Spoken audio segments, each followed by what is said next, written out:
Olá, sejam bem-vindos à terceira parte da apresentação que tem como título Trindade ou Divindade. Como vimos, o objetivo desta apresentação é perceber a Trindade numa visão adventista e refutar as críticas anti-trinitárias. Nós já vimos assuntos muito interessantes relacionados com isto. Realmente, na primeira parte, nós vimos histórias e definições de trindades e de divindades. Vimos também as crenças dos pioneiros adventistas e vimos o uso da palavra trindade no espírito de profecia. Pois bem, nós, resumidamente e muito rapidamente, vimos na primeira parte que, de facto, os nossos pioneiros acreditavam que a verdadeira trindade era uma união de três pessoas num único Deus. Acreditavam também que a doutrina da Santíssima Trindade, que foi fundada pela Igreja Católica em 325, no Concílio de Niceia, essa realmente era uma doutrina errada. E era essa que eles constantemente combatiam, pois, como diz o texto, destruía a personalidade de Deus e de Jesus Cristo. Vimos também que, já muito antes do Concílio de Niceia, era como parte das crenças da Igreja primitiva exatamente acreditar nas três pessoas da Trindade. Vimos o exemplo dos textos de Irineu de Leão, por volta do ano 180, ou seja, apenas no segundo século. Vimos também o Espírito de Profecia, o que é que a profecia fala em relação à Trindade. E já, por exemplo, em 1919, fazia parte das crenças oficiais da Igreja, das doutrinas oficiais da Igreja, de facto, a Divina Trindade. Também vimos, sucintamente, porque é que na tradução ao português foi usada a palavra Trindade para traduzir Godhead, que é o que está no original em inglês, e que realmente o argumento que os antitrinitários usam para contrariar essa tradução também pode ser usado para contrariar a tradução que eles queriam, que era divindade. Na segunda parte, vimos também três assuntos muito importantes. Falámos sobre o facto do Espírito Santo ser ou não uma pessoa. Aprofundámos este tema. Aprofundámos também o problema de Mateus 28, 19. Será que este texto foi alterado? Não foi alterado? E vimos também o batismo em nome de Jesus. Vimos as características do Espírito Santo, as suas características pessoais. A Bíblia diz, todas estas características que nós analisamos, a Bíblia diz que, de facto, o Espírito Santo tinha a sua personalidade e tinha características pessoais. O Espírito de Profecia confirma isso mesmo. Vimos este e outros textos onde repetidamente se referem ao Espírito Santo como sendo a terceira pessoa da direção divina. Este também onde dizia que o Espírito Santo é tanto uma pessoa como Deus é uma pessoa. De facto, não há dúvidas em relação ao Espírito de Profecia do facto de o Espírito Santo ser uma pessoa. Claro que eles tinham dúvidas e tinham problemas. E a dúvida que eles tinham em relação ao Espírito Santo não era o facto de ele existir ou deixar de existir. Não era o facto de ser uma pessoa ou deixar de ser uma pessoa. Mas era a dúvida como é que ele se manifestava corporalmente. Essa sim era a dúvida. E quanto a isso nós vimos que não foi revelado. É um mistério a natureza do Espírito Santo. Reparem, não é o Espírito Santo que é um mistério, é a sua natureza que é um mistério. São duas coisas totalmente diferentes. E é um mistério porque não foi revelado por Deus. E quando nós falamos de coisas que Deus não revelou, de facto temos de ter muito cuidado e devemos então remeter-nos ao silêncio. Vimos em Mateus 28, 19, vimos manuscritos antigos que realmente estão traduzidos corretamente como sendo batizado em nome do Pai, do Filho e do Espírito Santo. Vimos o que é que a Igreja primitiva acreditava, tanto nos escritos de Irineu de Leão, como nos escritos de Justino, tão antigo como 151 depois de Cristo, em que já lá está escrito perfeitamente o que é que eles acreditavam e perfeitamente como é que era o rito batismal em nome do Pai, do Filho e do Espírito Santo. Vimos textos contemporâneos dos apóstolos. Textos esses que indicam como é que no tempo dos apóstolos se batizava. E mais uma vez, vimos que se batizava em nome do Pai, do Filho e do Espírito Santo. Vimos também que o Espírito de Profecia cita Mateus 28, 19 E também diz que se devia batizar em nome do Pai, do Filho e do Espírito Santo. E realmente concluímos com a situação de vermos, então, o porquê de Atos dizer que devemos batizar em nome de Jesus. E vimos realmente que essas frases, essas expressões, significam realmente que devemos batizar segundo a ordem de Jesus. A ordem é essa dada em Mateus 28, 19. Portanto, vimos coisas muito importantes, mas ainda temos algumas coisas para analisarmos em mais pormenor. E eu recomendo vivamente, se ainda não viram a parte 1 e a parte 2, que possam ver primeiro a parte 1 e a parte 2 antes de verem esta terceira parte. É certo que vamos falar de coisas importantes e vamos nos concentrar em aspectos diferentes. Mas para termos uma visão mais correta sobre todo este tema, aconselho que primeiro possam visualizar a parte 1 e a parte 2. Mas vamos então continuar. O próximo tema é: devemos adorar o Pai? Sabem que os anti-trinitários dizem que só o Pai é que é verdadeiramente Deus. Ok? Só o Pai é Deus. E só Ele é digno de adoração. Então vamos ver, então, e Jesus? Será que Jesus não é Deus? Será que não devemos adorar a Jesus? Ora, a Bíblia é tão explícita em relação a isto que nem vamos perder muito tempo com este assunto, porque os textos são realmente tão claros. Vamos iniciar por esta questão. Será que só o Pai é que é Deus? Isaías 9. Porque um menino nos nasceu, um filho se nos deu. E o principado está sobre os seus ombros, e se chamará o seu nome maravilhoso, Conselheiro, Deus forte, Pai da eternidade, Príncipe da paz. Ora, isto é um texto profético. Isto é um texto profético de Isaías que se remete a quem? A Jesus Cristo. E o que é que está este texto a dizer sobre Jesus? Quais são as suas características? Uma delas é Deus forte. Isaías 7. Portanto, o meu Senhor vos dará um sinal. E eis que a Virgem conceberá, e dará à luz um filho, e chamará o seu nome Emanuel. Qual é o significado de Emanuel?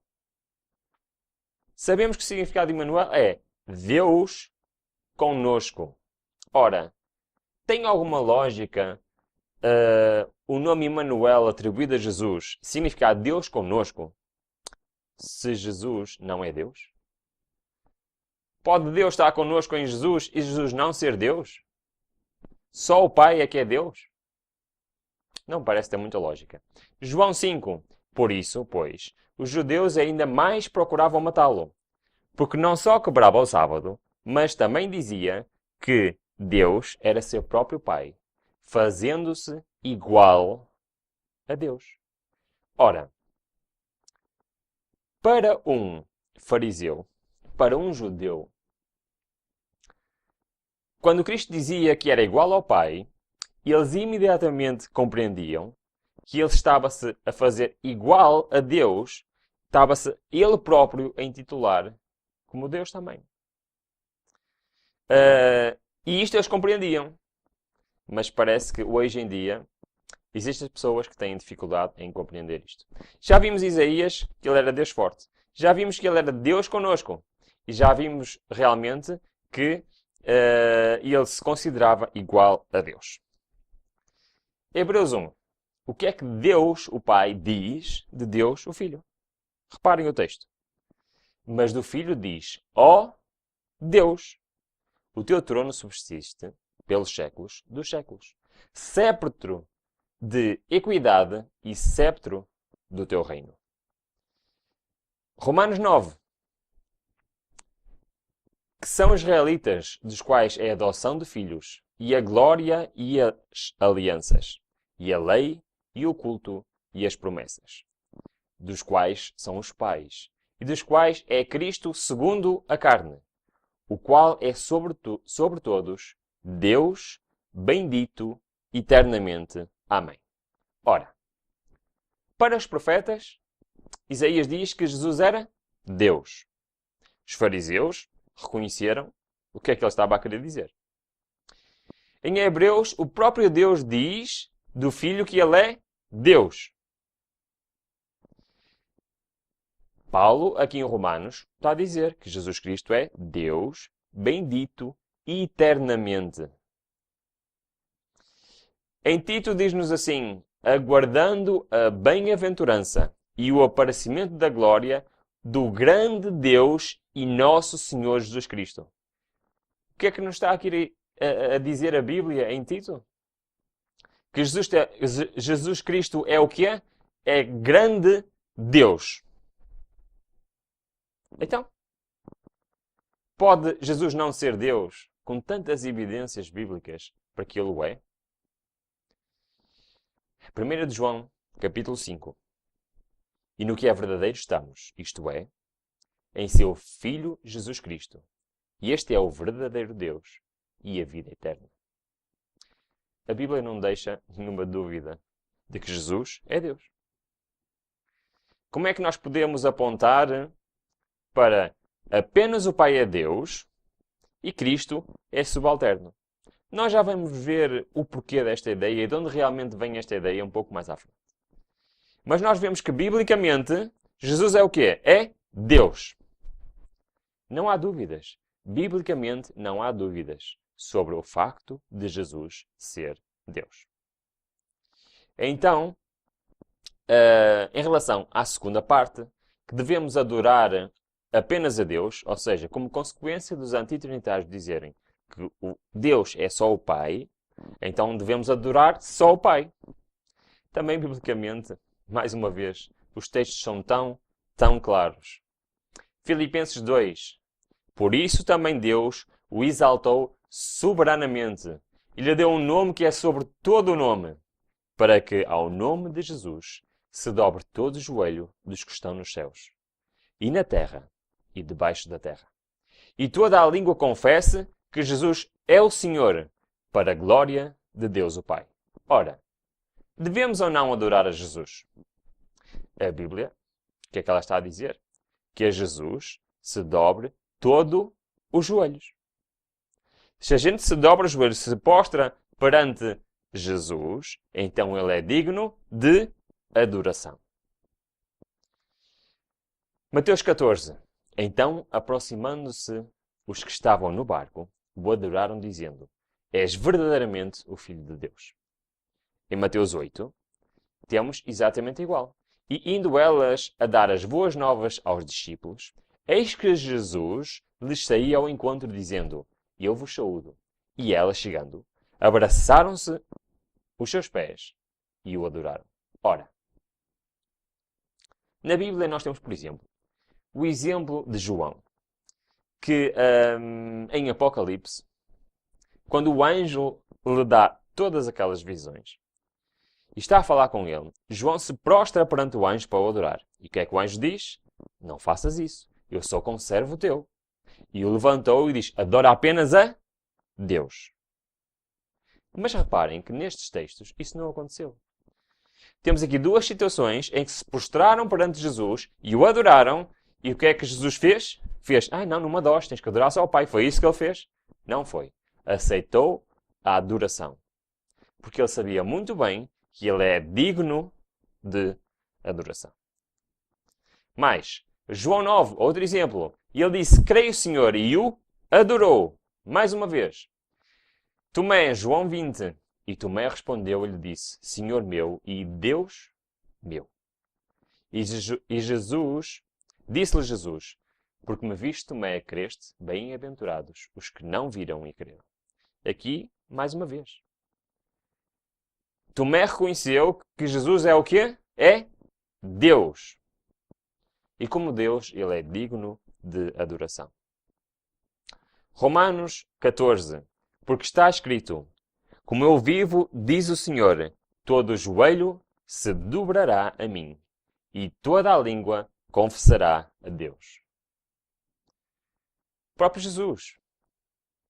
Jesus sabia que todo o joelho se ia dobrar perante ele e reconhecer que ele é Deus.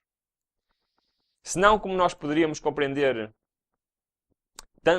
todos estes textos bíblicos. Tantas provas que nós temos que Jesus é Deus e que é digno de adoração. Mais um, Apocalipse 5. E havendo tomado o livro, portanto, estamos a falar profeticamente, estamos a falar no céu, no futuro, os salvos. Mas vamos ler o texto. E havendo tomado o livro, os 4 animais e os 24 anciões prostraram-se diante do Cordeiro. Quem é o Cordeiro? O Cordeiro é Jesus Cristo. Tendo todos eles harpas e salvas de ouro cheias de incenso, que são as orações dos santos. E olhei, e ouvi a voz de muitos anjos ao redor do trono, e dos animais, e dos anciãos, e era o número deles milhões de milhões e milhares de milhares, que com grande voz diziam: digno é o Cordeiro, que foi morto, de receber o poder, e riquezas, e sabedoria, e força, e honra, e glória, e ações de graças. E ouvi toda a criatura, que está no céu e na terra, e debaixo da terra, e que está no mar, e todas as coisas que neles há a dizer, ao que está sentado sobre o trono, e ao Cordeiro, sejam dadas ações de graças, e honra, e glória, e poder, para todo sempre. Ora, como é que tudo isto é possível ser apresentado a Jesus se Ele não é Deus?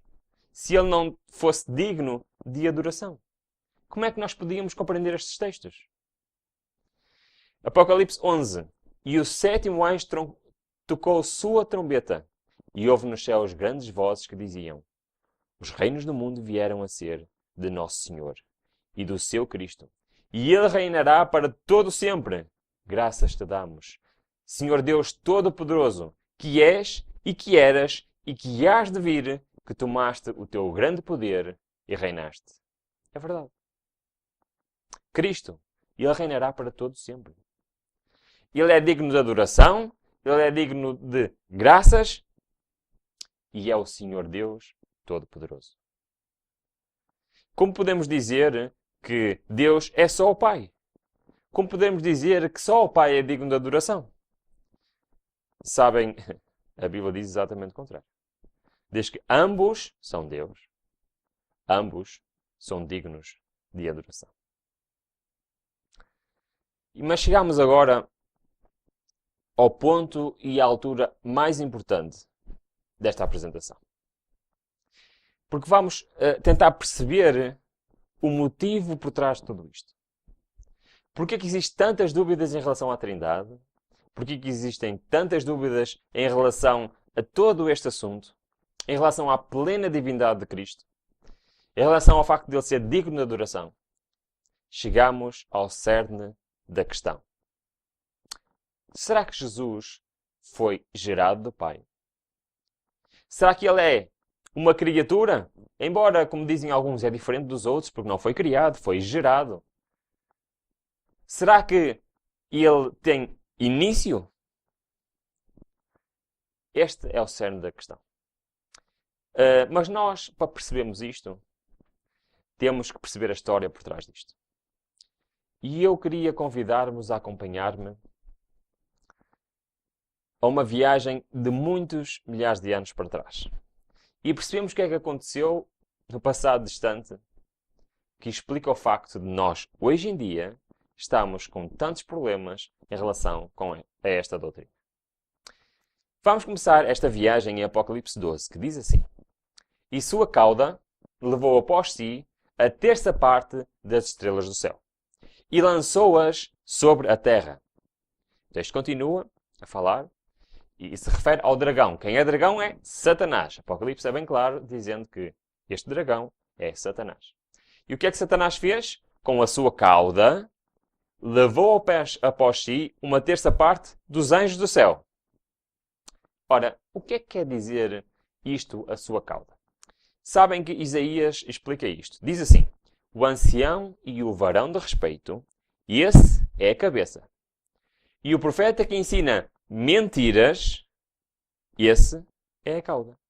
Ora, em Isaías está-nos aqui a querer dizer que, simbolicamente, cauda identifica-se com mentiras.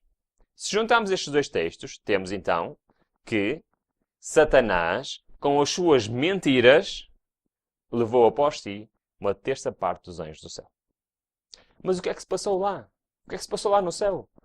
Como tudo começou? Que mentiras foram estas?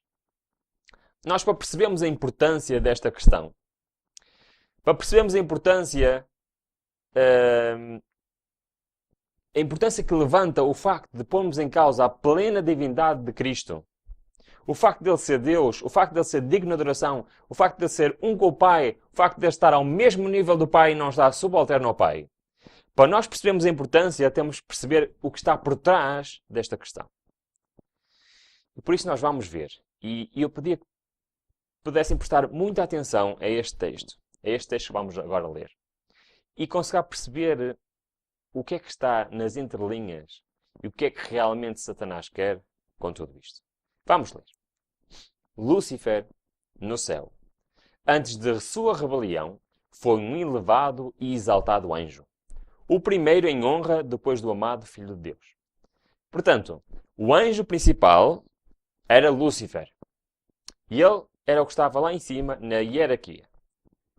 Todavia, Cristo, o amado Filho de Deus, tinha preeminência sobre toda a hoste angélica. Ok? Sobre todos os anjos, incluindo Lúcifer, quem tinha a preeminência era Jesus Cristo. Ok? Ele era um com o Pai antes que os anjos fossem criados. Portanto, todos os anjos, incluindo Lúcifer, que hoje é Satanás, todos os anjos foram criados.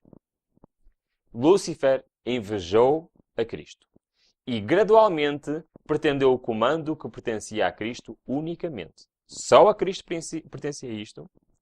E no ser de Lúcifer começou a surgir a inveja. Ele queria o posto de Cristo. Lúcifer estava invejoso e enciumado de Jesus Cristo. Todavia, quando todos os anjos se curvaram ante Jesus, reconhecendo sua supremacia e alta autoridade e direito de governar, ele curvou-se com eles. Mas seu coração estava cheio de inveja e rancor. E ele não compreendia, nem lhe fora permitido conhecer os propósitos de Deus. Mas Cristo era reconhecido como o soberano do céu. Seu poder e autoridade eram os mesmos de Deus. Temos aqui então Jesus, que era, digamos assim, o líder do céu, e ele tinha a mesma autoridade de Deus. Tinha o mesmo conhecimento de Deus. E vemos aqui que o primeiro hierarquia dos anjos, Lúcifer, queria o lugar de Jesus. Ok? Lúcifer pensou em si mesmo como favorito entre os anjos do céu. E realmente ele o era. Aspirava à altura do próprio Deus. Ele queria ser Deus.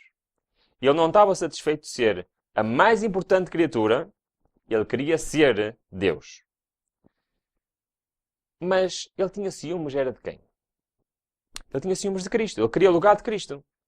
Reparem que ele aspirava a ser o próprio Deus, mas ele nunca aspirou a ser Deus Pai. Ele queria ser igual ou ter a função de Cristo. Sabem porquê? Porque ele, ao ter a função de Cristo, era Deus. Era o próprio Deus. Gloriava-se na sua altivez. Sabia que era honrado pelos anjos. Tinha uma missão especial a executar. Tinha estado perto do grande Criador e o resplendor incessante da gloriosa luz que cercava o eterno Deus tinha brilhado especialmente sobre ele. Pensava, como os anjos tinham obedecido a seu comando, com prazeroso entusiasmo.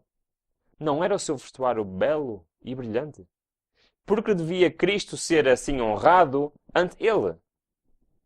Ele deixou a imediata presença do Pai, insatisfeito e cheio de inveja contra Jesus Cristo. Dissimulando o seu real propósito, convocou as hostes angélicas e introduziu esse assunto que era ele mesmo. Portanto, ele reuniu todos os anjos com o objetivo de se autopromover. Houve grande controvérsia entre os anjos. Lúcifer e seus simpatizantes porfiavam por reformar o governo de Deus. Estavam descontentes e infelizes, porque não podiam prescrutar sua insondável sabedoria e averiguar o seu propósito em exaltar seu filho e dotá-lo de tão ilimitado poder e comando. Rebelaram-se contra a autoridade do Pai. É isto que diz o texto? Não é. Eles rebelaram-se contra a autoridade do Filho. Os anjos eram leais e sinceros. Procuraram reconciliar este poderoso rebelde à vontade do seu Criador. Portanto, os que eram leais e sinceros, que se mantiveram no seu lugar, tentaram convencer a Satanás a se submeter à vontade de Deus. Justificaram o ato de Deus em conferir honra a seu filho e com fortes razões tentaram convencer Lúcifer que não lhe cabia menos honra agora do que antes que o Pai o proclamasse a honra que ele tinha conferido a seu filho. Mostraram-lhe claramente que Cristo era o Filho de Deus, existindo com ele antes que os anjos fossem criados, que sempre estivera à mão direita de Deus, sempre estivera à mão direita de Deus. E sua suave, amorosa autoridade até ao presente não tinha sido questionada, e que ele não tinha dado ordens que não fossem uma alegria para a hoste celestial executar. E eles insistiam que o receber Cristo, honra especial de seu Pai na presença dos anjos, não diminuía a honra que Lúcifer recebera até então. Os anjos choraram. Ansiosamente tentaram levá-lo a renunciar a seu mau desígnio e render submissão ao Criador, pois até então tudo fora paz e harmonia. Lúcifer recusou ouvi-los. Então voltou-se dos anjos leais e sinceros, denunciando-os como escravos. E estes anjos, leais a Deus, ficaram pasmados ao verem que Lúcifer era bem-sucedido em seu esforço para incitar a rebelião. Prometia-lhes um novo e melhor governo do que então tinham, no qual todos poderiam ser livres. Toda a hoste celestial foi convocada para comparecer perante o Pai, a fim de que cada caso ficasse decidido. Satanás ousadamente fez saber sua insatisfação por ter sido Cristo preferido a ele. Permaneceu orgulhoso, instando que deveria ser igual a Deus. Ele queria o lugar de Cristo. E ele queria ser ele o igual a Deus. Não queria que fosse Cristo que fosse igual a Deus, e ele queria estar no lugar de Cristo e ser ele igual a Deus. E introduzido a conferenciar com o Pai e entender os seus propósitos. Deus informou a Satanás que apenas a seu filho ele revelaria seus propósitos secretos. E que requeria de toda a família celestial, mesmo Satanás, que lhe rendessem implícita e inquestionável obediência. Então Satanás exultantemente apontou aos seus simpatizantes, que compreendia quase a metade de todos os anjos, e exclamou: estes estão comigo. Exultarás também a estes e deixarás tal vazio no céu? Declarou então que estava preparado para resistir à autoridade de Deus. É? Exatamente. Declarou que está preparado para resistir à autoridade de Cristo. A sua luta sempre foi contra Cristo. Ainda hoje é. E ele nunca pôs em causa a divindade do Pai, o lugar do Pai. Sempre põe em causa a divindade de Cristo, o lugar de Cristo. É esse o lugar que ele quer. É esse o lugar que ele queria. E ele agora sabe que não tem hipótese nenhuma de chegar a tal posição. Mas continua a questionar e a pôr em causa essa posição que apenas pertence a Cristo. E defendeu o seu lugar no céu pelo poder da força, força contra força. Então houve guerra no céu. O Filho de Deus, o Príncipe do céu e seus anjos leais empenharam-se num conflito com o grande rebelde e com aqueles que se uniram a ele. o Filho de Deus, e os anjos verdadeiros e leais prevaleceram, e Satanás e seus simpatizantes foram expulsos do céu. Toda a hoste celestial reconheceu e adorou o Deus da justiça. Nenhuma mácula de rebelião foi deixada no céu. Tudo voltará a ser paz e harmonia como dantes. Os anjos do céu lamentaram a sorte daqueles que tinham sido seus companheiros de felicidade e alegria. Sua perda era sentida no céu. Sabem que este conflito iniciou-se no céu. Lá, Satanás queria o lugar de Cristo. Ele pôs em causa a autoridade de Cristo. Pôs em causa o facto de ele ter autoridade para ser um com o Pai. Sabem que só Deus pode ser um com Deus. Satanás, Lúcifer, era uma criatura. Nunca poderia ousar tal posição.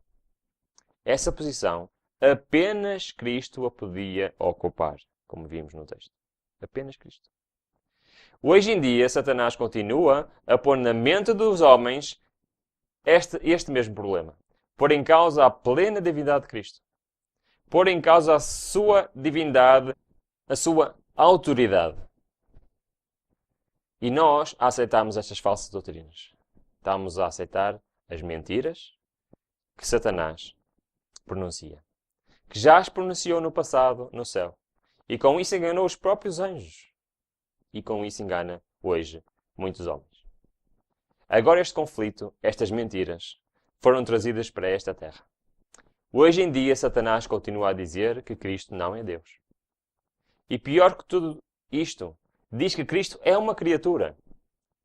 Se Cristo fosse uma criatura, então Satanás tinha razão. Satanás tinha razão em querer o lugar de Jesus no céu. Ele queria ser igual a ele. E se Cristo é uma criatura, ele era igual a ele. Mas Cristo não é igual a ele. E por isso Satanás nunca poderia usar tal posição. Por isso, o cerne da questão de toda esta doutrina da Trindade é o facto de Satanás querer pôr na nossa mente Jesus é subalterno ao Pai. É uma criatura e é um Deus menor. Ou para alguns, nem sequer é Deus.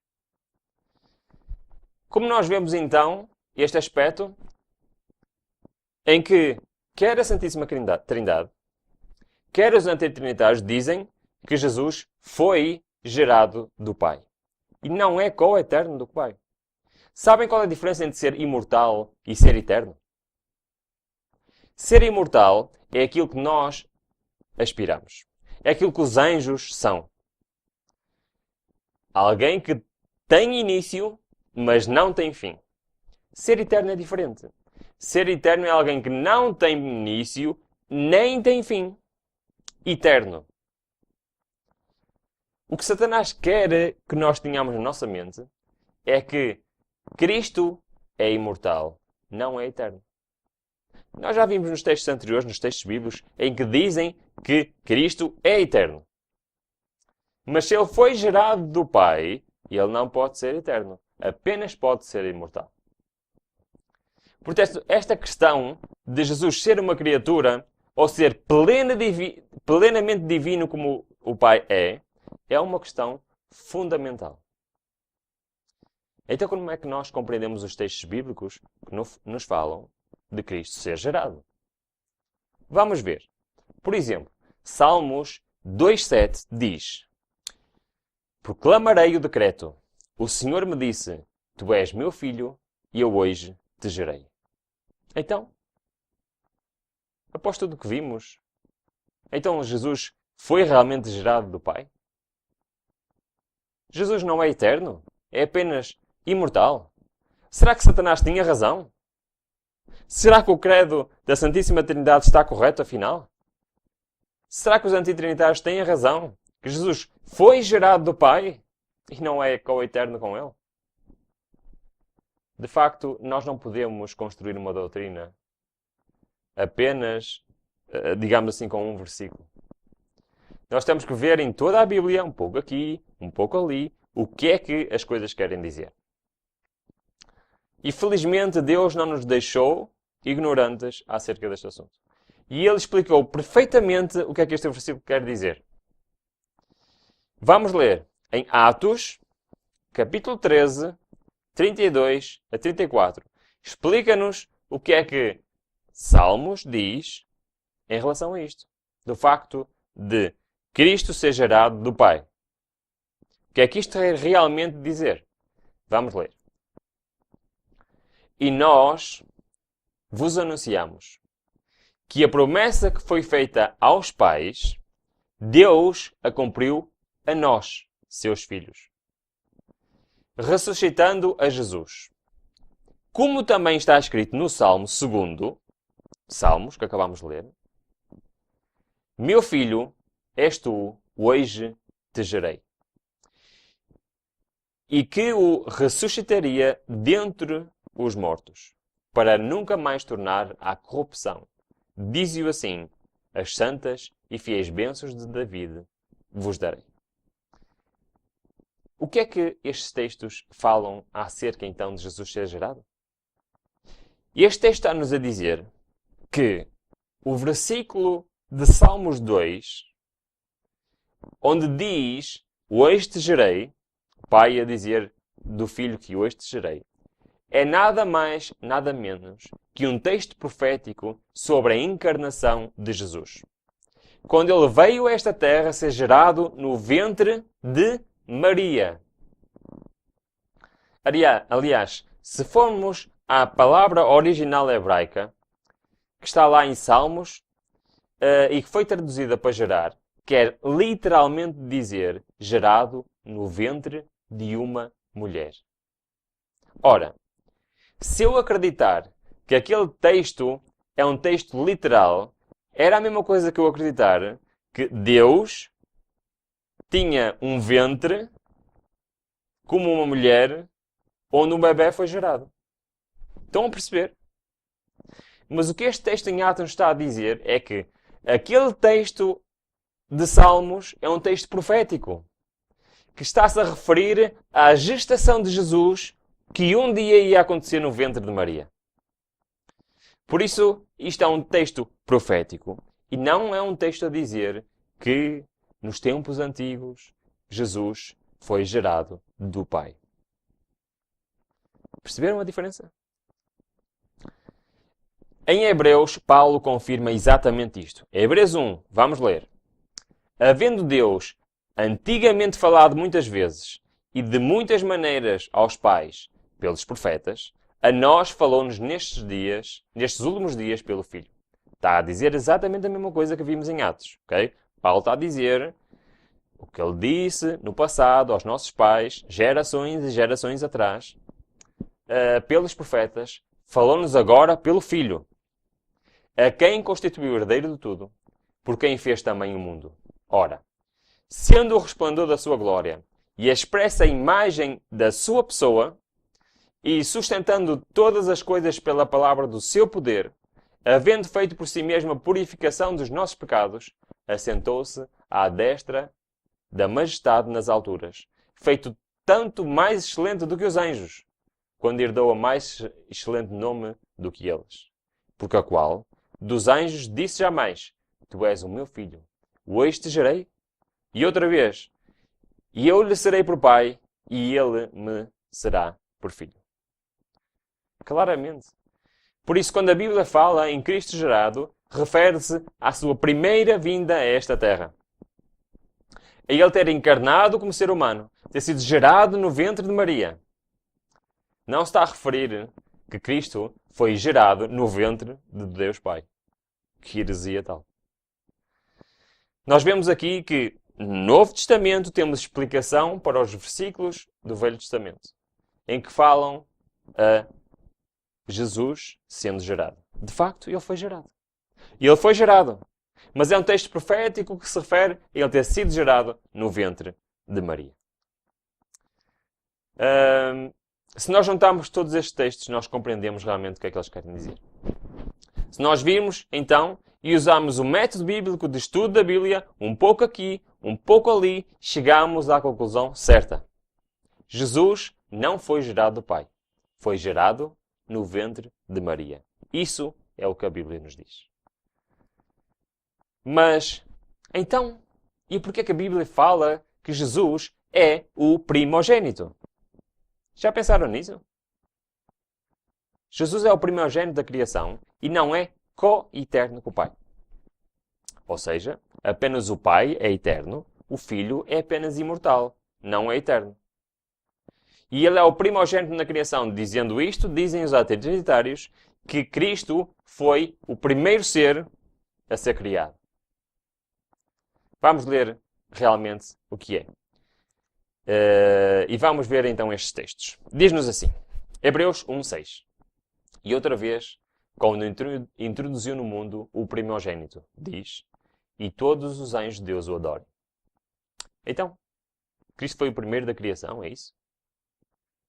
É que se for, os antitrinitários têm a razão. Colossenses 1, o qual é a imagem do Deus invisível, o primogênito de toda a criação. Ora, o primogênito não é o primeiro a nascer? Mais uma vez, nós não podemos fazer uma doutrina apenas em alguns textos. Temos que ver todo o contexto, o que é que o texto realmente quer dizer. E por isso convido-os mais uma vez a analisar vários textos e a concluirmos o que é que estes textos querem dizer realmente. Vamos começar. Hebreus 1, 6 a 9 e Salmos 89, 2 e 27. Nestes textos nós vamos começar a compreender o que é que estes textos querem realmente dizer. Ora, vamos ver. E outra vez, quando introduziu no mundo o primogênito, que já lemos esta parte há um bocado, e diz, todos os anjos de Deus o adorem, e quando os anjos diz, faz dos seus anjos espíritos e de seus ministros labaredas de fogo, mas do Filho diz, ó Deus, o teu trono subsiste pelos séculos dos séculos. Sceptro de equidade e sceptro do teu reino. Amaste a justiça e odiaste a iniquidade. Por isso Deus, o teu Deus, te ungiu com óleo de alegria, mais do que a teus companheiros. Ora, este texto está-nos a dizer que Jesus é o primogênito. E depois está-nos a falar de Jesus como sendo rei, com um trono, com um sceptro e ungido com óleo. Ora, vamos comparar esta descrição de Jesus com uma descrição de David nos Salmos. Reparem bem. Achei a Davi, meu servo, com um santo óleo o ungi. Ok? Foi também ungido com óleo, como estava aquele texto referido a Jesus. Com o qual a minha mão ficará firme e o meu braço o fortalecerá. O inimigo não o importunará, nem o filho da perversidade o afligirá.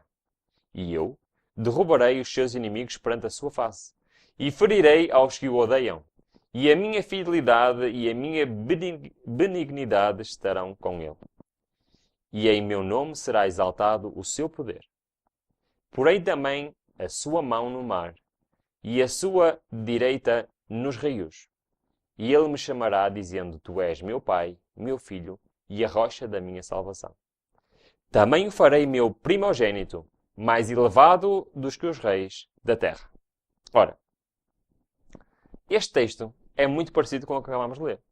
Agora, eu tenho uma pergunta. David era o primogênito? Não. Ele nem sequer era... ele era o mais novo dos seus irmãos. Foi ele o primeiro rei, é isso? Então ele era primogênito porque ele era o primeiro rei. Não. Saul é que foi o primeiro rei. Então, eu estou aqui a começar a suspeitar que, quando o texto fala de Cristo como o primogênito, se calhar não está a querer dizer que ele foi o primeiro a ser criado. Concorda comigo? Vamos ver melhor. Portanto, quando nós temos estes dois textos que dizem que ele é o primogênito, e nós já analisámos o primeiro, e se compararmos o primeiro então com a descrição que temos em Salmos, Davi também não era o primogênito. Nem de nascença, nem de rei. Então o que é que estes textos querem realmente dizer? Vamos agora analisar Colossenses. Em Colossenses diz então, o qual é a imagem do Deus invisível, o primogênito de toda a criação, porque nele foram criadas todas as coisas, no que há nos céus e na terra, visíveis e invisíveis, sejam tronos, sejam dominações, sejam principados, sejam potestades. Tudo foi criado por Ele e para Ele. E Ele é antes de todas as coisas e todas as coisas subsistem por Ele. Ora, então como é que Ele é antes de todas as coisas e todas as coisas subsistem por Ele, se Ele foi o primeiro a ser criado? Será que isto tinha lógica? Jesus é o princípio de toda a criação. Antes de avançarmos e de percebermos isto, eu suspeito que esta primogenitude, ou seja, o facto de ele ser o primogênito de toda a criação, não quer dizer que ele é o primeiro a ser criado. Mas quer dizer que ele tem a preeminência, a primazia, a autoridade sobre toda a criação. Vamos ver se a Bíblia concorda com isto? Vamos ver. Repare. No versículo logo a seguir, diz assim. Portanto, nós estávamos a ler em Colossenses, íamos no versículo 17, Colossenses 1,17. No Colossenses 1,18 diz assim.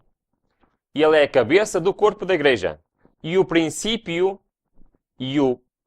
é o princípio e o primogênito dentre os mortos. Para quem tudo tenha a preeminência. Ora, o que é que isto quer dizer? Está-nos a dizer que ele é o primogênito. Agora este texto está-nos a dizer que ele é o primogênito dentre os mortos. Para que em tudo tenha preeminência. O que é que isto quer dizer? Reparem que em Apocalipse diz exatamente o mesmo. Apocalipse 1,5 diz: E da parte de Jesus Cristo, que é fiel testemunha, o primogênito dentre os mortos, e o príncipe dos reis da terra. Estamos a referir mais uma vez a reis. Àquele que nos amou e em seu sangue nos lavou dos nossos pecados. Então, isto quer dizer que se primogênito da criação é o primeiro a ser criado, então o primogênito dentre os mortos quer dizer que ele foi o primeiro a morrer. É isso? Jesus é o primeiro a ser criado e ele é o primeiro a morrer. É isto que quer dizer? Será que Cristo é o primeiro a ser criado ou ele é o princípio da criação? São duas coisas totalmente diferentes. Porque se nós vimos aqui, nestes dois textos, tanto os textos em que ele diz que é o primogênito da criação, como é o primogênito dentre os mortos, nós vimos o quê? É ele o primeiro a ser criado? É ele o primeiro a morrer? Não. Quando a Bíblia diz que Cristo é o primogênito da criação, ou o primogênito dentre os mortos, o significado é o mesmo. Ele não foi o primeiro a ser criado, nem foi o primeiro a morrer. Mas sim aquele que tem autoridade sobre a criação e tem autoridade sobre a morte. E ele tem preeminência, como diz o texto, sobre a criação. Tem preeminência sobre a morte. Ele está acima dessas coisas. Senão, como poderíamos de outra maneira entender estes textos? Se não fosse assim, como é que os poderíamos entender? E ele não foi o primeiro a ser criado. E ele não é o primogênito da criação no sentido, ele foi a primeira criatura, mas no sentido de ele é a autoridade sobre a criação. Ele é a autoridade sobre a morte. É, como diz o texto, a preeminência. Isto nos confirma a Bíblia. Em Apocalipse tem 4 textos que nos repetem e nos repetem e nos repetem isto. Diz Cristo, eu sou o Alfa e o Ômega, o princípio e o fim. Eu não fui o primeiro a ser criado, mas eu é que sou o princípio. Eu sou a origem. E eu não vou ter fim. Eu sou eterno. Mas o que quer dizer o princípio e o fim? Quer dizer que eu sou um Deus. Portanto, Cristo está a dizer, eu sou um Deus eterno. Como já vimos noutros textos anteriormente. Mais uma vez eu repete, eu sou o Alfa e o Ômega, o princípio e o fim, o primeiro e o derradeiro. De facto, temos um Deus que é eterno.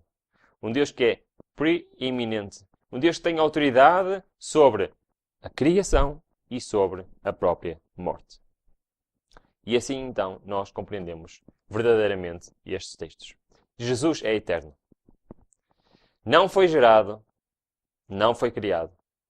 E Ele é o princípio de criação, pois tudo, sim, tudo foi criado por Ele. Pode haver dúvidas?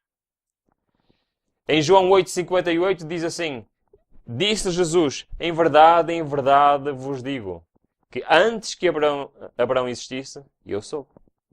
No princípio era o Verbo, e o Verbo estava com Deus, e o Verbo era Deus. Jesus é Deus. E ele estava no princípio com Deus, todas as coisas foram feitas por ele, e sem ele, nada do que foi feito se fez. João 1, estava no mundo, e o mundo foi feito por ele, e o mundo não o conhece. Hebreus 7. E se há dúvidas sobre o facto de Jesus ser co-eterno com o Pai, este texto desfaz essas dúvidas. Sem pai, sem mãe, então, ele não foi gerado? Sem pai, sem mãe, sem genealogia, não tendo princípio de dias, nem fim de vida, mas sendo feito semelhante ao Filho de Deus. E este é o Jesus em que eu acredito. Um Jesus que é co-eterno com o Pai. Que é um com o Pai. Não foi gerado, não foi criado, mas sempre existiu. E isto, de facto, é aquilo que Satanás não quer. Como já vimos, o plano dele é destruir a plena divindade de Cristo. E a plena divindade de Cristo é que ele é Deus. Deve ser adorado. E é co-eterno com o Pai. E Satanás, Lúcifer, não gosta de nenhuma destas características. Porque ele é querer lá estar. Se de facto Cristo fosse também uma criatura, Lúcifer tinha razão nas suas reivindicações. Mas ele não tem. Porque Jesus é Deus. Para terminar os argumentos antitrinitários, e antes de entrarmos mesmo na reta final desta apresentação, queria abordar este argumento, que pelo facto da Igreja Adventista acreditar na Trindade, segundo os antitrinitários, ela faz parte de Babilónia. E como faz parte de Babilónia, e conforme a terceira mensagem angélica, temos que sair dela. Como diz o texto, caiu Babilónia, saí de Babilónia. Muito bem. O argumento é, a Igreja Adventista do Sétimo Dia é a Babilónia de Apocalipse, ou parte da Babilónia, e temos que sair dela. Uns dizem que é Babilónia, outros dizem que é irmã de Babilónia, outros dizem que é filha, outros dizem que é uma parte qualquer da Babilónia. Mas vamos ver realmente se assim é. Reparem bem neste texto. Diz assim, meu irmão, soube que estás assumindo a posição de que a Igreja Adventista do Sétimo Dia é Babilónia e de que todos os que querem salvar devem de sair dela. Não sois o único homem que o diabo tem enganado nesta questão. Ora, segundo este texto, a Igreja não é Babilónia. E é o próprio Satanás que anda a enganar pessoas com esta questão. Mas eu queria ir mais longe nesta questão de Babilónia. Eu queria vos apresentar duas revistas dos nossos pioneiros. A primeira, Review and Herald, de 22 de agosto de 1893. E a segunda, a mesma revista, na semana a seguir, 29 de agosto de 1893. Ambas estas revistas têm um artigo, logo na segunda página, que diz Igreja Remanescente não é Babilónia. E tem um artigo bastante completo, que continua na revista da semana a seguir. Aqui está. Igreja Remanescente não é Babilónia. Continuação. Ok? E eu vou-vos mostrar duas citações de ambas estas revistas. Está aqui uma cópia. Portanto, eu estou a refalar. Está aqui a revista original em inglês. É uma fotocópia do original. Não é nenhuma invenção, não é nenhuma tradução. É mesmo o original. E reparem no que diz. O primeiro. Enganarão o povo e porão de mistura com o erro os testemunhos da irmã White, servindo-se de seu nome para dar influência à sua obra. E escolhem de testemunhos certos trechos que acham que podem ser torcidos de modo a apoiar sua atitude. E põe-nos numa moldura de falsidade para que o seu erro tenha peso e seja aceito pelo povo.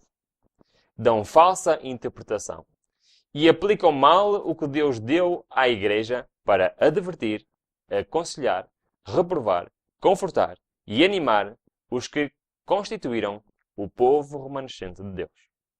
Já vimos alguns exemplos. Especialmente na primeira parte desta apresentação, vimos exemplos de textos de profecia que foram torcidos para parecer que dizem exatamente o contrário do que estavam a dizer.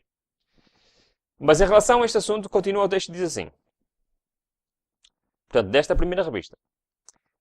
Desde anos tenho apresentado o meu testemunho contra o facto de surgirem pessoas pretendendo possuir grande luz e, não obstante, advogando a demolição daquilo que o Senhor, por seus agentes humanos, tem estado a edificar. Acham-se eles muito enganados. E não trabalham em comparação com Cristo. Portanto, quem é que se está enganado e que não se acha a trabalhar com Cristo? Aqueles que afirmam que as igrejas adventistas do sétimo dia constituem Babilônia ou qualquer parte dela. Portanto, os que afirmam que a igreja adventista do sétimo dia é Babilônia ou qualquer parte da Babilônia, sejam filhas, sejam irmãs, sejam tias, sobrinhas, quiserem, qualquer parte da Babilônia é qualquer parte da Babilônia. E esses que dizem isso, que afirmam isso, estão enganados e não estão a trabalhar em cooperação com Cristo. Se não estão a trabalhar em cooperação com Cristo, estão a trabalhar em cooperação com quem? Vamos ver o texto? Ou qualquer parte da Babilônia. Deviam antes ficar em casa.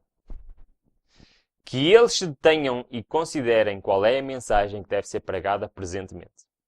Em vez de trabalhar com meios divinos para preparar um povo que subsista no dia do Senhor, e eles se puseram ao lado daquele que é o acusador dos irmãos. Quem é o acusador?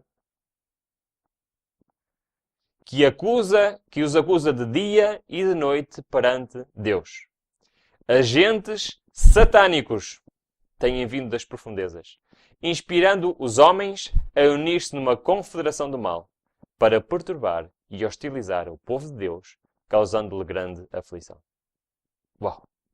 Este texto é, de facto, muito, muito forte. Aqueles que dizem que a Igreja Adventista do sétimo dia é qualquer parte da Babilônia estão a transmitir a mensagem de Satanás.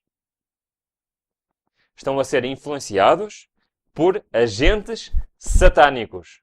Não sou eu que estou a dizer. E eu limitei-me a ler o que está escrito. Não pode ser mais claro do que isto. Não é Babilônia. Nem filha, nem irmã, nem qualquer parte dela. E quem diz isso está a apoiar não uma doutrina de Deus, mas uma doutrina de Satanás. Irmãos, não quero ser eu a estar a proclamar o Evangelho de Satanás. E eu quero proclamar o Evangelho de Deus. Mas se eu digo que a Igreja Adventista do sétimo dia é Babilônia ou qualquer parte dela, o que é que o texto diz? Estou a proclamar uma doutrina de Satanás. Na outra revista, na semana a seguir, que tem a continuação, o texto continua. Os que acolhem os testemunhos como a mensagem de Deus são por eles abençoados e auxiliados. Os testemunhos, ela está-se a referir aos escritos, aos seus escritos de profecia. Os que acolhem esses testemunhos como sendo mensagem de Deus são por eles abençoados e auxiliados. Mas os que os fragmentam, ou seja, escolhem pequeninos trechos para conseguir provar um ponto de vista, simplesmente para apoiar alguma teoria ou ideia pessoal, para defender um procedimento errado, não serão abençoados e beneficiados por aquilo que ensinam. Pretender que a Igreja Adventista do sétimo dia seja Babilônia é fazer a mesma declaração que Satanás faz. Ok? Que é um acusador dos irmãos. acusando-os de dia e de noite perante Deus. Por esse mau emprego dos testemunhos, ou seja, utilizar o espírito de profecia, utilizar textos de espírito de profecia para dizer que de alguma forma a Igreja Adventista do Sétimo Dia é a Babilónia ou qualquer parte da Babilónia, por esse mau emprego dos testemunhos, pessoas são levadas à perplexidade, porque não podem compreender a relação dos testemunhos para com a atitude assumida pelos que se acham no erro. Irmãos, eu não me vou alongar mais sobre este assunto. Eu convido a todos que tenham alguma dúvida sobre este assunto, que possam ler o primeiro capítulo do livro Testemunhos para Ministros e Obreiros Evangélicos. Vou repetir. Primeiro capítulo do livro Testemunhos para Ministros e Obreiros Evangélicos. Garanto-vos que se estudarem esse capítulo, não terão nenhuma dúvida sobre este assunto. De facto, o próprio Espírito de Profecia diz claramente que a Igreja Adventista do Sétimo Dia não é Babilónia. Isto não quer dizer que não haja problemas da Igreja. Isto não quer dizer que vai haver uma grande crise na Igreja e que vai ter comportamentos que se assemelham à Babilónia. Mas disso teríamos que analisar numa outra apresentação que não esta. Mas de facto, dizer que estamos a compartilhar uma doutrina de Satanás. E chegamos ao último ponto, o que diz a Bíblia. O que é que diz a Bíblia sobre a Trindade? E este é o último ponto que vamos ver, por isso estamos quase a finalizar esta nossa viagem, não é? Não pretende ser, digamos assim, uma vista sobre a Bíblia exaustiva sobre tudo o que ela diz sobre a Trindade. Mas sim, digamos assim, uma pré-visualização ou uma vista geral do que é que a Bíblia diz sobre esta doutrina. E vamos começar pelo Antigo Testamento. É, digamos, um resumo sobre o que a Bíblia diz sobre a Trindade. Vamos começar por Isaías. Isaías 43 diz assim: Verdade é, vós sois as minhas testemunhas, diz o Senhor, e meu servo a quem escolhi, para que o saibais, e creiais, e entendais, que eu sou o mesmo, e que antes de mim Deus nenhum se formou, e depois de mim nenhum haverá. E eu sou o Senhor, e fora de mim não há Salvador. Eu anunciei, e eu salvei, e eu o fiz ouvir. E Deus estranho não houve entre vós, pois vós sois as minhas testemunhas, diz o Senhor. Eu sou Deus. Ainda antes que houvesse dia, eu sou. E ninguém há que possa fazer escapar das minhas mãos. E agindo eu, quem o impedirá? Assim diz o Senhor, vosso Redentor, o Santo de Israel. Por amor de vós, enviei a Babilónia. E a todos fiz descer como fugitivos, os caldeus, nos navios com quem se vangloriavam. E eu sou o Senhor vosso Santo, o Criador de Israel, vosso Rei. Ora, aqui nós vimos Deus a se autodescrever. Como entender então a Trindade? Como entender que Deus é uma união de três pessoas num texto como este? Mas se nós começamos pelo início, começamos a ter algumas pistas. Reparem que quem é o Criador? Quem é o Criador? Em Gênesis diz, e criou Deus, o homem, à sua imagem. À imagem de Deus, o criou. Homem e mulher os criou. Por isso, Deus, nós fomos feitos à imagem de Deus. Certo? Portanto, o Criador é Deus. Mas vimos, e se continuamos, o nosso texto diz assim: No princípio, criou Deus o céu e a terra. E a terra era sem forma e vazia. E havia trevas sobre a face do abismo. E o Espírito de Deus se movia sobre a face das águas. Então, vemos aqui que presente na criação estava também quem? O Espírito de Deus. Vamos continuar. E disse Deus, façamos o homem à nossa imagem, conforme a nossa semelhança. Então nós vemos aqui que o Deus Criador era um Deus plural. Deus não disse, vamos fazer o homem à minha imagem. Disse, façamos o homem à nossa imagem. Já vimos que o Espírito estava lá presente. Mas o que é isso? Façamos o homem à nossa imagem. Afinal, quem é que é o Criador? Colossenses 1.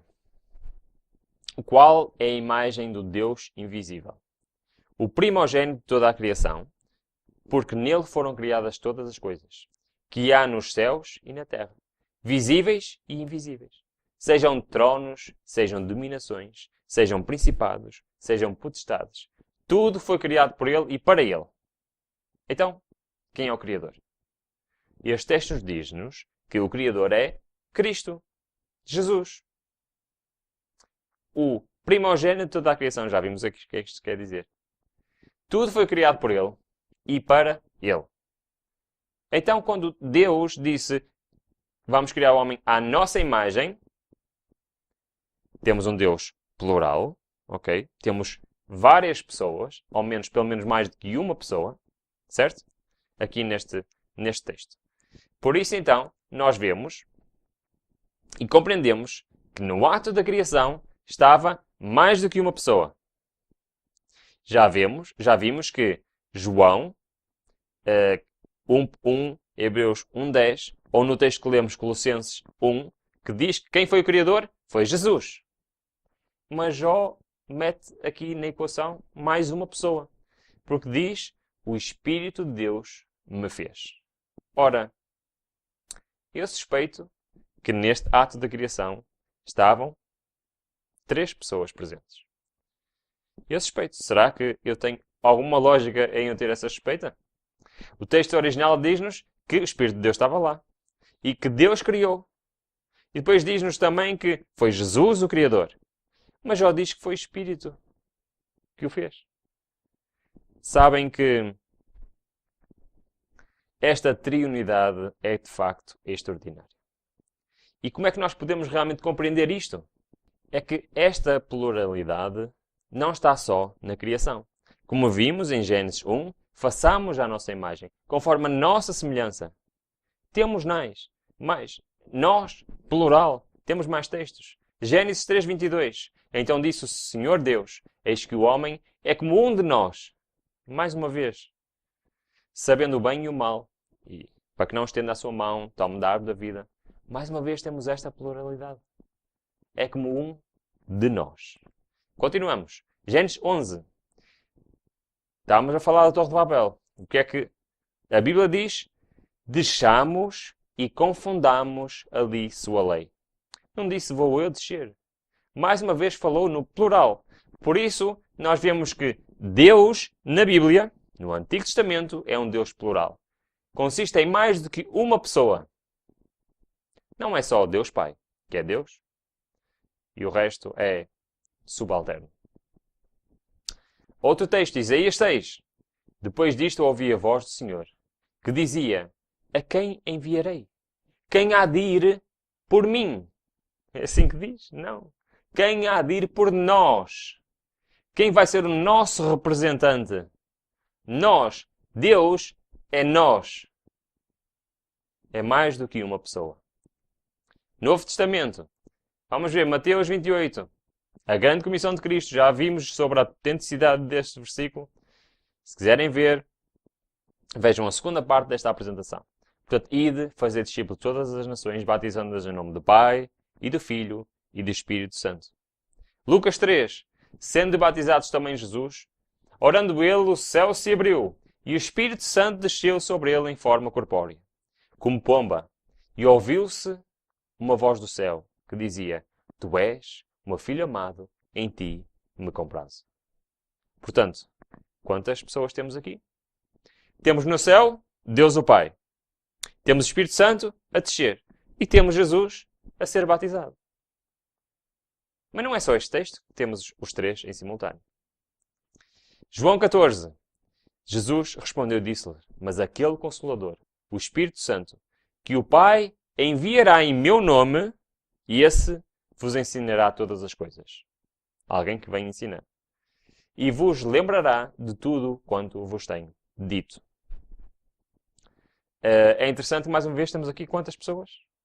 Temos 3 pessoas. 2 de Coríntios. A graça do Senhor Jesus Cristo. E o amor de Deus. E a comunhão do Espírito Santo seja com todos vós. Amém.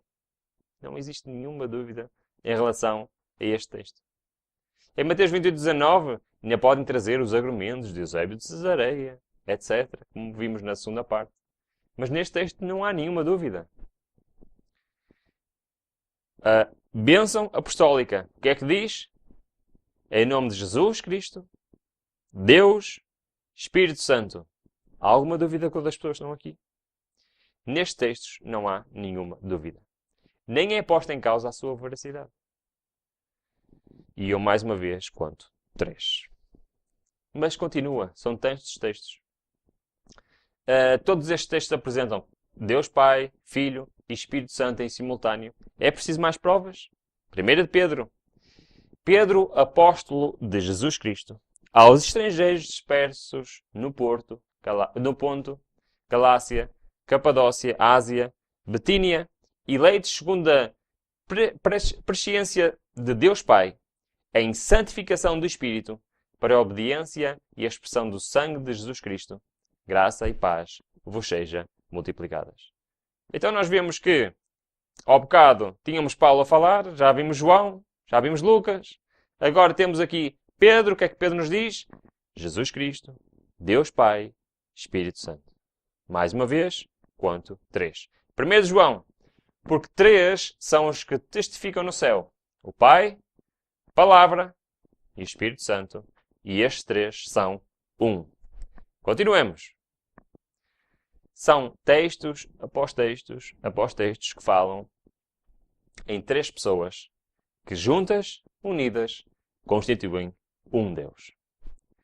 E continuam os textos. Eu não vou ler estes textos todos. Romanos 8, Romanos 15, Romanos 30, 1 Coríntios 2, 6 e 12, 2 Coríntios 1, Efésios 1 e 4, 2 Tessalonicenses 2, Tito 3, Judas 20, Judas 21, Apocalipse 1. Todos estes textos apresentam 3 pessoas fazendo parte da divindade. Não uma, não 2, mas sim 3. Façam o vosso estudo. Peguem nestes textos, estudem estes textos, peguem na vossa Bíblia, procurem traduções antigas, vão pesquisar e vão ver realmente que não há dúvidas nenhumas. É preciso mais provas? Aqui temos textos que falam quem é que é Deus. Apresentam Deus. E nós temos aqui textos que nos dizem, apontem estes textos, vejam realmente em vossa casa cada um destes textos. Uns apresentam Deus como sendo o Pai, outros apresentam Deus como sendo Filho, outros apresentam o Espírito Santo como sendo Deus. Temos aqui textos que dizem que cada um destas pessoas são Deus. Temos um exemplo, muitos exemplos, realmente, onde nós podemos ver isto. Atos 5 é um exemplo, como já vimos realmente. Não mentiste ao Espírito Santo. Mentiste ao Espírito Santo, não mentiste aos homens, mas sim a Deus. Todos estes textos nos apresentam este Deus triuno. Este Deus é o Deus em quem eu acredito. A ressurreição, 1 Pedro, diz assim: e por eles crestes em Deus, que o ressuscitou dentre os mortos. Quem ressuscitou Jesus? Este texto diz que foi Deus. Mas em João 10 diz assim: porque dou a minha vida para torná-la a tomar. Ninguém me tira de mim, mas eu de mim mesmo a dou, tendo poder para a dar e poder para tornar a tomá-la. João 2. Jesus respondeu e disse: derribei este templo e em 3 dias eu o levantarei. A quem é que Jesus estava aqui a referir-se? À sua morte e à sua ressurreição. 1 Pedro 3. Porque também Cristo padeceu uma vez pelos pecados. O justo pelos injustos. Para levar-nos a Deus. Mortificado na carne, seu corpo, morreu na carne, mas vivificado pelo Espírito. Afinal, quem é que ressuscitou a Jesus? Foi Deus o Pai? Foi Ele próprio? Foi o Espírito? De facto, nós vemos constantemente na Bíblia esta interdependência, interação nas três pessoas da Trindade. Constantemente. Mas eu queria-vos apresentar aquela que, para mim, na minha fé, foi a maior prova bíblica para a Trindade.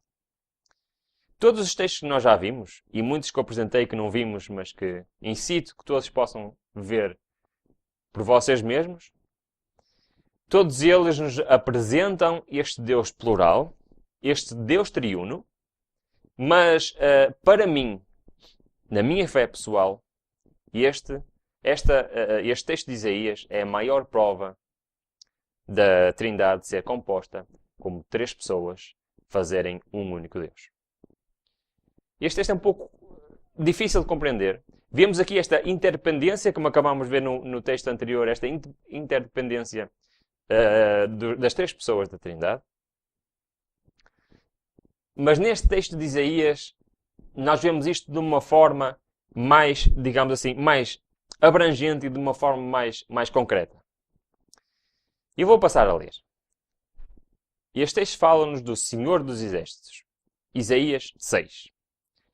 No ano em que morreu o rei Uzias, eu vi também ao Senhor assentado sobre o alto e sublime trono.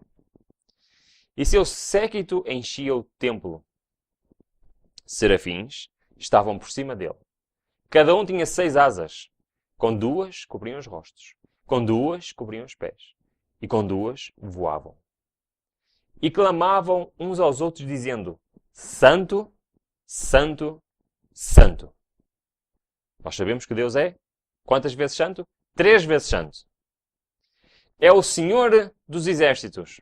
Por isso o Senhor dos Exércitos é este Deus 3 vezes santo. Toda a terra está cheia da sua glória. E os umbrais das portas se moveram à voz do que clamava. E a casa se encheu de fumaça. Agora, Isaías diz assim: Ai de mim, pois estou perdido, porque sou um homem de lábios impuros e habito no meio de um povo de impuros lábios. E meus olhos viram o Rei, Senhor dos Exércitos. Continua a descrição desta visão do profeta Isaías, entre os versículos 5 e o versículo 10. Porém, um dos serafins voou para mim, trazendo na sua mão uma brasa viva, que lhe tirara do altar com uma tenaz. E com a brasa tocou na minha boca e disse: Eis que isto tocou os teus lábios, e a tua iniquidade, ou seja, os teus pecados, foram tirados. Expiado o teu pecado. Depois disto, ouvi a voz do Senhor que dizia: A quem enviarei? E quem há de ir por nós? Mais uma vez, temos este Deus 3 vezes santo, que anda à procura de alguém para ir em sua representação. E eles estão a falar para o profeta Isaías. Estão a dizer: Isaías, és tu que vais por nós? Então disse eu: Eis-me aqui, envia-me a mim. Então disse ele: E dize a este povo, portanto, Deus, o Senhor dos Exércitos, o Deus 3 vezes santo, e este Deus plural, disse: Ouvis de facto, e não entendeis. E vedes em verdade, e não percebeis. Engorda o coração deste povo, e faz-lhe pesados os ouvidos, e fecha-lhe os olhos, para que não veja com os seus olhos, e não ouça com os seus ouvidos, nem entenda com o seu coração, nem se converta e seja sarado. Ora, temos aqui esta visão extraordinária do profeta Isaías. O profeta que vê Deus no seu trono, vê este Deus 3 vezes santo, a dizer: És tu que vais por nós? Que vais levar esta mensagem ao povo? Este povo que está cheio de pecado. E depois tem este texto que diz: ouvi de facto, não entendeis, não percebeis, não vedes, faça-vos pesados os ouvidos, fecha-vos os olhos. Quem é que disse isto? Foi este Deus. Foi este Deus 3 vezes santo que disse isto. Ora, em que é que isto prova a Trindade de ser constituída por 3 pessoas? Sim, é um facto que é o Deus 3 vezes santo. Mas será que é só isto? Quem disse estas palavras? Deus disse. Então agora vamos continuar. Sabem que João citou estas palavras. Disse-lhes, pois, Jesus: a luz ainda está convosco por um pouco mais de tempo. Estas coisas disse Jesus, e retirando-se, escondeu-se deles. E ainda tinha feito tantos sinais diante deles, e não criam nele. Para que se cumprisse a palavra do profeta Isaías, que diz: Senhor, quem creu na nossa pregação? E quem foi revelado no braço do Senhor? E agora ele começa a citar Isaías 6. E diz assim: por isso não podiam crer. Então Isaías disse outra vez: cegou-lhes os olhos, endureceu-lhes o coração, a fim de que não vejam com os olhos, não compreendam no coração, e se convertam, e isso os cure. Isaías disse isto quando viu a sua glória e falou dele. Então, nós temos aqui João, que está a citar o profeta Isaías, capítulo 6, exatamente as mesmas palavras, e está a dizer que quem disse isto foi Jesus. Ok? E este Deus, 3 vezes santo, Deus plural, João diz que é Jesus. Vamos continuar para outro texto. Atos dos Apóstolos, capítulo 28. E alguns criam no que se dizia, mas outros não criam. E como ficaram entre si discordes, despediram-se, dizendo Paulo estas palavras: bem falou o Espírito Santo a nossos pais, pelo profeta Isaías. Mais uma vez, vai citar Isaías 6. Diz assim: dizendo vai este povo e diz, de ouvido ouvireis, e de maneira nenhuma entendereis. E vendo vereis, e de maneira nenhuma percebereis. Porquanto o coração deste povo está endurecido. E com os ouvidos ouviram pesadamente, e fecharam os olhos, para que nunca com os olhos vejam, nem com os ouvidos ouçam, nem do coração entendam, e se convertam e os curem. Ora, aqui Lucas está a citar exatamente o mesmo texto que foi citado nos versículos anteriores. Okay? Lucas está a citar exatamente o mesmo texto. Reparem, João disse que quem disse aquelas palavras foi Jesus. Certo? Lucas está a dizer que quem disse aquelas palavras foi: bem falou o Espírito Santo aos vossos pais pelo profeta Isaías. É isto a Trindade. E este Deus 3 vezes santo. E este Deus plural que falou a Isaías, e este Senhor dos Exércitos que falou a Isaías estas palavras, João diz que foi Jesus Cristo. Lucas diz que foi o Espírito Santo. Isaías ouviu estas palavras do Deus dos Exércitos. No entanto, esse Deus falou no plural. João complementa a dizer que nesse plural estava Jesus. Lucas acrescenta a dizer que estava o Espírito Santo. Isto é a Trindade. 3 pessoas que dizem o mesmo, agem em harmonia, o que um diz aplica-se a todos. Para mim, esta é a maior prova de Trindade. E este Deus 3 vezes santo, que fala, e o que ele diz é dito pelo Espírito Santo. É dito por Jesus Cristo. É dito por Deus Pai. Porque eles são uma triunidade que estão em sintonia tal O que um diz é o que o outro diz. E, de facto, o que Isaías viu naquela visão foi este Deus triuno em quem eu acredito.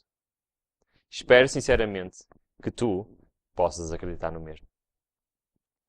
Dizer que Deus é só o Pai é contrariar o que está escrito na palavra do Senhor. Dizer que o Espírito Santo não é uma pessoa é contrariar o que está escrito na palavra do Senhor.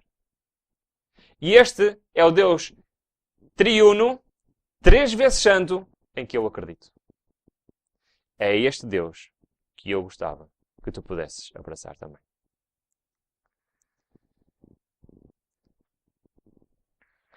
Isaías 6:3. E clamaram uns aos outros, dizendo: Santo, Santo, Santo.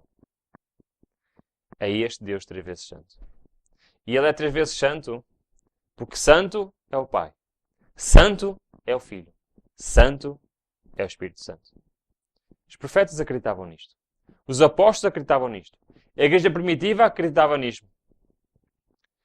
Ário, Eusébio de Cesareia, instigados por Satanás, conseguiram perverter esta doutrina no Concílio de Niceia 325.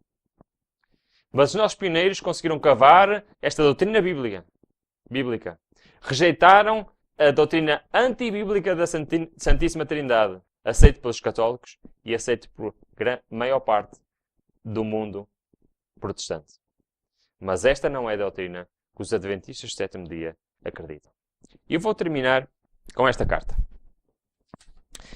Esta carta aqui, escrita por Ellen White. E eu queria partilhar convosco um trecho desta carta antes de finalizarmos. Diz assim: Fui instruído a dizer: os sentimentos dos que andam em busca de avançadas ideias científicas não são de confiar. Eu queria dizer, esta carta foi escrita, é um manuscrito escrito à mão, de Ellen White. Está aqui o original, fotocópia do original em inglês. O que eu estou a ler é a tradução literal do que está aqui. Ok?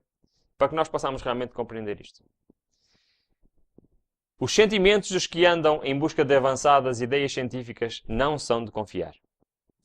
Fazem-se definições como estas. O Pai é como uma luz invisível. O Filho é como uma luz corporificada. O Espírito é uma luz derramada.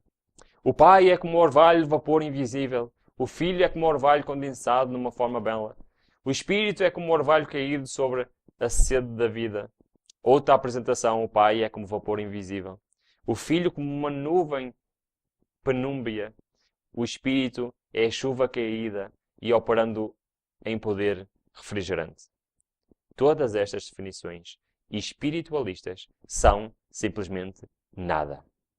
São imperfeitas, inverídicas, enfraquecem e diminuem a majestade, a que não pode ser comparada nenhuma semelhança terrena. Deus não pode ser comparada às coisas feitas por suas mãos.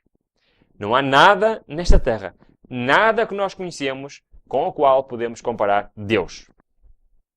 Estas são meras coisas terrenas, sofrendo sobre a maldição de Deus por causa dos pecados do homem. O Pai não pode ser definido por coisas da terra. O Pai é toda a plenitude da divindade corporalmente e invisível aos mortais. O Filho é toda a plenitude da divindade manifestada. Um, invisível. O outro, manifestada. O Pai e o Filho são um. Mas um é invisível, o outro pode ser manifestado, pode ser visível. A palavra de Deus declara que Ele é a expressa imagem de sua pessoa. Do Pai. Expressa imagem do Pai. Deus amou o mundo de tal maneira que deu o seu Filho unigênito para que todo aquele que nele crê não pereça, mas tenha a vida eterna. Aí se manifesta a personalidade do Pai.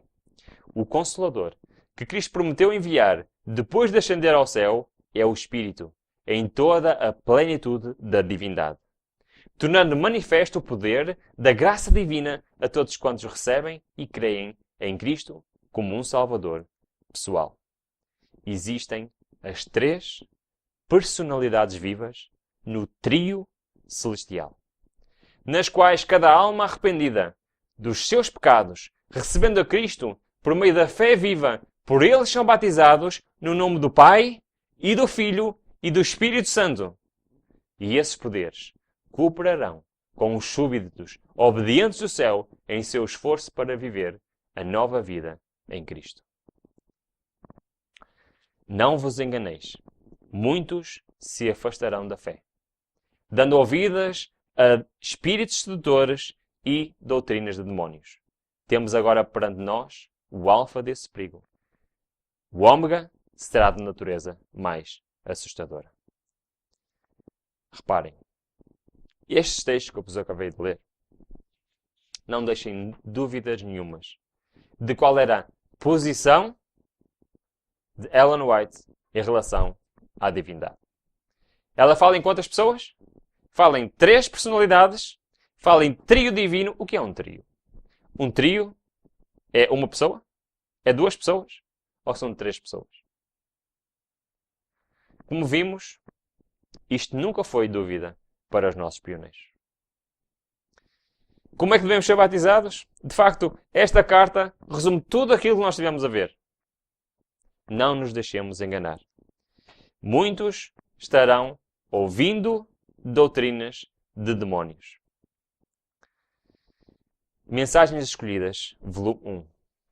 Mensagens de toda a espécie e feitio têm feito pressão sobre os adventistas do sétimo dia, pretendendo substituir a verdade que ponto por ponto tem sido buscada com estudo e oração, e atestada pelo poder milagroso do Senhor. Sabem que muitos acham que a Igreja Adventista se afastará da verdade. Mas o que é que este texto diz? Mas os marcos que nos tornaram o que somos devem ser preservados e sê-lo-ão, conforme Deus o mostrou mediante a sua palavra e o testemunho de seu Espírito. E Ele nos conclama a nos apegarmos firmemente com a mão da fé aos princípios fundamentais, baseados em sua autoridade inquestionável. A doutrina da Trindade é um destes marcos de nossos pioneiros. E é um destes marcos que tem que ser preservados. E o que é que vos diz o texto? Vão ser preservados. Esta é a promessa que nós temos. O último texto. E este é o texto oficial da Igreja Adventista do Sétimo Dia. Como crença tem a Trindade. E eu vou ler, enquanto eu leio, pensem em tudo o que nós já vimos. Para realmente poderem compreender se esta é a verdadeira doutrina da Trindade ou não. E o texto diz assim: há só Deus, Pai, Filho e Espírito Santo. Uma unidade de pessoas co-eternas. Deus é imortal, omnipotente, omnisciente e omnipresente. Ele é infinito e ultrapassa a compreensão humana. Mas é conhecido pela sua auto-revelação. Ele é digno de eterno louvor, adoração e serviço por toda a criação. Sabem, posto tudo o que nós vimos, esta é a doutrina da Trindade que eu acredito. E conforme tudo o que nós vimos da história, tudo o que nós vimos do Espírito de Profecia, tudo o que nós vimos na Bíblia, esta é a doutrina da Trindade que lá está expressa. Esta é a verdadeira doutrina da Trindade. E sabem que a única igreja que acredita nesta doutrina é a Igreja Adventista do Sétimo Dia. Espero sinceramente que após tudo o que vimos, não haja nenhuma dúvida no teu coração de que, de facto, a verdadeira doutrina da Trindade são três pessoas co-eternas que formam um único Deus. Que Deus nos abençoe e que sempre nos oriente com o seu Santo Espírito para que possamos compreender as suas verdades e possamos ter vontade de levar essas verdades ao nosso próximo. Que Deus nos abençoe.